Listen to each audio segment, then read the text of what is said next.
ফেসবুকের নতুন আপডেটের মাধ্যমে জানায় দিচ্ছে যে ফেসবুক অরিজিনাল কন্টেন্ট নিয়ে কিভাবে ফাইট করতেছে আনঅরিজিনাল কন্টেন্টের বিরুদ্ধে। অর্থাৎ আনঅরিজিনাল কন্টেন্টের বিরুদ্ধে ফেসবুক যে লড়াই চালাচ্ছে সেটা নিয়েই নতুন একটা আপডেট দিয়েছে। ভিডিওটা প্রথম থেকে শেষ পর্যন্ত দেখুন, কি কি আপডেট দিয়েছে সেটা নিয়েই আলোচনা করব।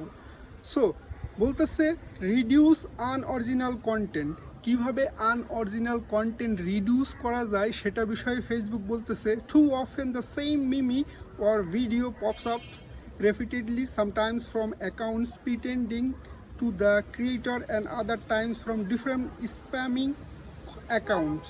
To protect and elevate creators sharing original content, we are introducing stronger measures to reduce unoriginal content on Facebook. খুব সাধারণ ভাষায় বলতে গেলে যে ফেসবুকের যে অ্যালগরিদম বা যে সিস্টেমটা সেটা ফেসবুক আরও বেশি স্ট্রং করতেছে মূলত এই ধরনের আনঅরিজিনাল কন্টেন্টগুলোকে ডিটেক্ট করার জন্য। আর আমরা প্রায় দেখি যে একই ধরনের মিমি বা ভিডিওগুলো আমাদের সামনে চলে আসে বিভিন্ন ধরনের অ্যাকাউন্টের থেকে, অর্থাৎ একই সেম কন্টেন্ট নিয়ে অনেক মানুষ কাজ করে। আর এই কন্টেন্টগুলোকেই সাধারণত স্প্যামি কন্টেন্ট বলা হয়। আর এই স্প্যামি অ্যাকাউন্ট বা কন্টেন্টগুলোকে ডিটেক্ট করার জন্যই ফেসবুক তাদের অ্যালগরিদম বা তাদের যেই সিস্টেমটাকে আরও বেশি স্ট্রং করতেছে মূলত এই ধরনের আনঅরিজিনাল কন্টেন্টকে ডিটেক্ট করার জন্য। সো হোয়াট টু এক্সপেক্ট, আমরা কি আশা করতে পারি? Accounts that's improperly reuse someone else's videos, photos or text post repeatedly will not only lose access to Facebook monetization program for a period of time, but will also receive reduced distribution on everything they share. ওই ধরনের অ্যাকাউন্টগুলো, যেই ধরনের অ্যাকাউন্টগুলো অন্যের content নিয়ে বারবার কাজ করে, যেটা হতে পারে ভিডিও, ফটো, টেক্সট, এইগুলো যে কোনো সময় অ্যাক্সেস হারাবে মনিটাইজেশনের, একটা নির্দিষ্ট টাইমের মধ্যে, অর্থাৎ লং টাইম হতে পারে, সেটা একটা আপনার মনিটাইজেশন কেড়ে নিল, সেটা 1 বছর 2 বছর বা চিরকালের জন্যও হতে পারে, সেটাই বুঝাচ্ছে। But will also receive reduce distribution, এবং তার যে ডিস্ট্রিবিউশন, সে যে রিচ পেতো, এঙ্গেজমেন্ট পেতো, সেটাও কিন্তু কমাই দেওয়া হবে, একদম ডাউনগ্রেড করে দেওয়া হবে। In addition, if your system detect duplicate videos on Facebook, এর মধ্যে যদি ফেসবুক ডিটেক্ট করে যে আপনার ডুপ্লিকেট কন্টেন্ট, তাহলে কি হবে? We will reduce the distribution of the copies so that original creator can get the visibility that they are deserve. আপনি কার কাছ থেকে কন্টেন্টটা নিয়ে এসেছেন বা কোথার থেকে আপনি সংগ্রহ করেছেন সেটা কিন্তু ডিটেক্ট করে ফেলবে। আর ডিটেক্ট করার ফলে সেই কন্টেন্ট ক্রিয়েটরের নাম কিন্তু ওখানে চলে আসবে। আমরা যেরকম মিউজিক ভিডিও নিয়ে কাজ করি, মিউজিক নিয়ে যদি আমরা এডিটিং করি, অনেক সময় দেখবেন যে সেটা কিন্তু ডিটেক্ট করে ফেলায় ফেসবুক। আর কোথার থেকে ডিটেক্ট করে সংটা কিন্তু দিয়ে দেয় যে অমুক সং এটা, ঠিক সেইভাবেই ভিডিওটা ডিটেক্ট করবে, যার ফলে অরিজিনাল যে ক্রিয়েটর তার নামটা কিন্তু শো করবে।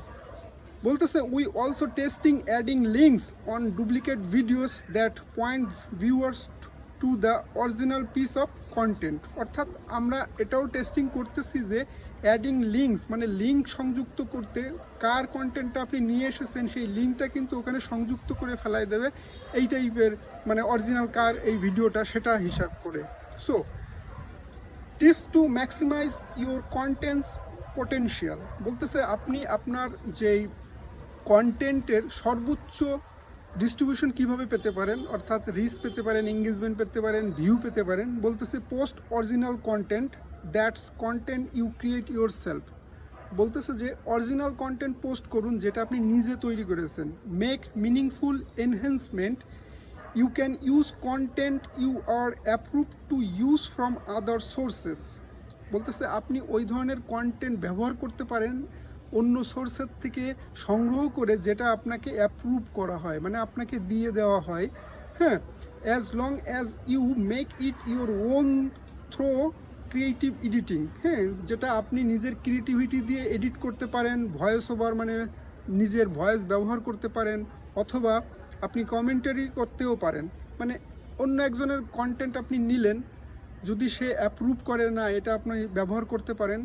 সো ওই ভিডিওটা নিয়ে আপনি কি করতে পারেন, আপনি নিজের ভয়েস দিতে পারেন, কমেন্টারি করতে পারেন, বা রিয়াকশান ভিডিও করে যারা সেই টাইপের কিছু মানে ভয়েস ওভার দিয়ে দিতে পারেন, কিন্তু এটা মেক শিওর হতে হবে যে ওই কন্টেন্টটা যেন অ্যাপ্রুভ করে যার কাছ থেকে আপনি নেবেন, সে যেন বলে না যে এটা আপনি চুরি করেছেন বা এটি আপনি কোনোভাবে ডাউনলোড করে সংগ্রহ করেছেন, এরকম টাইপের। Tell a story, authentic story telling resonates with viewers and is more likely to perform well. মানে ভালো মানের আপনার কন্টেন্টের একটা স্টোরি তৈরি করেন যেন সেই স্টোরিতে আপনার ভিউয়ার্স যারা আছে তারা ইন্টারেস্ট থাকে, মানে প্রথম থেকে শেষ পর্যন্ত দেখার যে একটা ইন্টারেস্ট থাকে সেটা যেন আপনি তৈরি করতে পারেন, সেরকম একটা ভালো একটা গল্প দিয়ে কন্টেন্ট তৈরি করতে বলতেছে। Avoid watermarks, avoid using visible third party watermarks. Third party থেকে আমরা ধরেন কোনো ভিডিও ডাউনলোড করলেন অথবা কোনো ভিডিও এডিটিং করলেন, ওখানে দেখবেন ওয়াটারমার্ক চলে আসে, যেমন আমরা বিভিন্ন ধরনের ভিডিও এডিটিং সফটওয়্যার ব্যবহার করি, ওখানে ওয়াটারমার্ক চলে আসে, সেই ওয়াটারমার্কগুলো রিমুভ করতে বলতেছে। হ্যাঁ, and content that is visible recycle from other apps okay or sources. তো যেটা বললাম যে আপনি একটা ভিডিও এডিটিং করতেছেন, যেখান থেকেই সংগ্রহ করতেছেন বা যেখান থেকে এডিটিং করে ডাউনলোড করতেছেন ওখানে ওয়াটারমার্ক থাকে, ওই ওয়াটারমার্কগুলো রিমুভ করতে বলতেছে। তা না হলে কিন্তু আপনি এখানে আপনার যে রিচটা বা ডিস্ট্রিবিউশনটা ফেসবুক কিন্তু কমায় দেবে। লাস্ট যেটা বলতেছে ইউজ হাই কোয়ালিটি ক্যাপশন, ভালো মানের ক্যাপশন আপনাকে এখানে ব্যবহার করতে বলতেছে। Keep your caption and hashtag relevant to the content, আপনার কন্টেন্টের সাথে সম্পর্কিত হ্যাশট্যাগ এবং যে ক্যাপশন সেটা কিন্তু ফেসবুক এখানে ব্যবহার করতে বলতেছে। যদি আপনি ফেসবুকে সর্বোচ্চ রিচ, এঙ্গেজমেন্ট, ভিউ সব কিছুই পেতে চান সেক্ষেত্রে কিন্তু আপনাকে এইগুলো করতে হবে। আরেকটা বিষয় যেটা বলতেছে সেটা হলো understand issues impacting your distribution. ইতিমধ্যে আমরা কয়েকদিন আগে একটা সমস্যা সকলেই ফেস করতেছিলাম, আর সেটা হলো যে আমরা যখন কোনো টেক্সট পোস্ট করতাম তখন কিন্তু এইটা দেখাতো যে this post rich may be limited.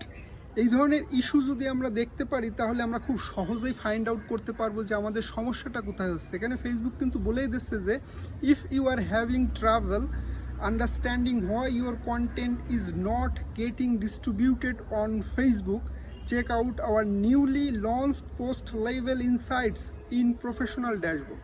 বলতেছে যে আপনি যদি আপনার যদি বুঝতে সমস্যা হয় যে আপনার কন্টেন্টটা কেন ডিস্ট্রিবিউট হচ্ছে না, মানে ভালো মানের রিচ এঙ্গেজমেন্ট পাচ্ছে না, সেক্ষেত্রে আপনি তাদের নতুন যে লঞ্চ করা ইনসাইট তার মধ্যে গিয়ে আপনি প্রফেশনাল ড্যাশবোর্ডের মধ্যে গিয়ে দেখতে পারেন যে কোন কোন বিষয়গুলো আপনাকে গ্রিন টিকমার্ক পূরণ করতে হবে বা কোথায় সমস্যা হচ্ছে। সেক্ষেত্রে কিন্তু এটা আমরা খুব সহজেই ফাইন্ড আউট করতে পারবো যে এটা কোথায় সমস্যা হচ্ছে। এই যে এই সাইডে যেগুলো রয়েছে যে অ্যাডিশনাল ডিটেল টু কনসিডার, এখানে কোনগুলো আমাদের সমস্যা হচ্ছে সেগুলো আমরা যদি গ্রিন টিকমার্ক আনতে পারি সেক্ষেত্রে কিন্তু আমাদের এই সমস্যাগুলো চলে যাবে, আর আমরা কিন্তু এই পোস্টের রিচটা কিন্তু সর্বোচ্চ করতে হবে। সো ভিডিওটা মূলত একটু লং হয়ে গিয়েছে, আশা করা যায় এখান থেকে আমাদের অনেক বেশি উপকার হবে। এটাই ছিল ফেসবুকের নতুন আপডেটস। ধন্যবাদ সবাইকে।